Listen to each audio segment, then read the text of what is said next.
planes in the air.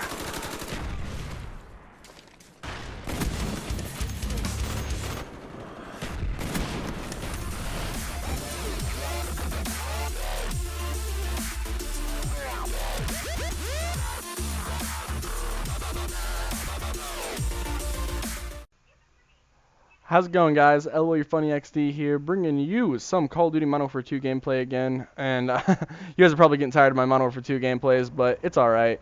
This gameplay is special. It's a knife-only gameplay. And knifing only in Modern Warfare 2, it's really fun to do.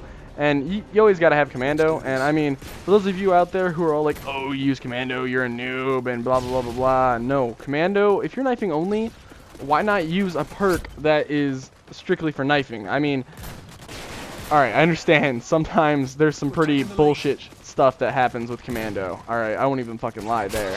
There's a lot of bullshit that comes with Commando, but it's always fun to use, you know? Like, just run around with it for a while, and, you know, I got a really decent gameplay from it, so I hope you guys enjoy, and let's get into a little bit more in-depth of what I want to talk about today. So a bunch of people are wondering and complaining and stuff about why they enjoy older games more than they do the newer games. And there's plenty of reasons why you would enjoy a newer game or an older game than why you would enjoy a newer game. Like, for one, there's that nostalgia feeling from when you used to play it, post it on YouTube, or when, you know, when you used to play it. Exactly, like that. Alright? You get that nostalgia feeling, and that nostalgia feeling is great, and it's wondrous, and it does wonders for your body. It's like, it makes your mind seem at peace, and it's awesome, alright? If you don't love nostalgia feelings, then you don't live, alright?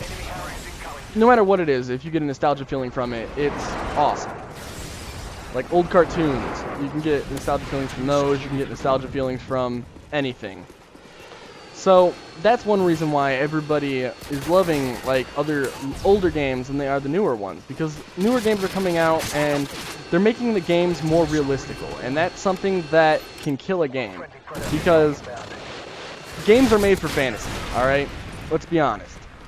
Games are made for fantasy, and that's just because they're games. They're not real life. And that's why we get lost in games, and that's why we fall in love with games. Because you know that you can die 50 times in Call of Duty, but you die once in real life, you're dead. You know? So, realistically speaking, you're going to have more fun with a game that's less realistical than that's more realistical. And even in Search and Destroy, it's realistic, but it's not, because you still respawn after the next round. So, I mean, it's nothing like war. And there's no way to make a video game a war game very realistical and still keeping it fun without having some fantasy in it.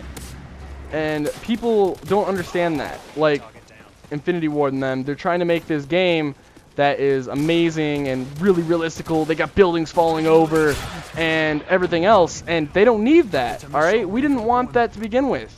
If you go back to a time like COD 4 or even Modern Warfare 2 for example, they're both really fun games to play, and the reason they are is because they were simple. You shoot somebody, you kill them, alright? That's it. And they put in things that, like, you couldn't do, like trick shotting, alright? Let's just use that as an example. Trick shotting, it's something that's really hard to do, and I talked about it last time, and yeah, but either way, trick shotting, it's supposed to be really hard to do, alright? Or quick scoping, for example, even. Quick scoping is supposed to be something you can learn how to do, and it's something that you can put effort into and try and teach yourself how to do it. And that's one thing that's great about the Call of Duty series. You teach yourself how to do shit. And that's what keeps Call of Duty going. Along with the fact that you have kill streaks, which it gives you that blood pumping, like, I'm owning everybody type of feeling that you get when you kill people, you know? It gives you this feeling of power over the other enemy team. And this is getting really psychological type shit, but I think that's what it is. I think that's what's making Call of Duty awesome, what made Call of Duty awesome.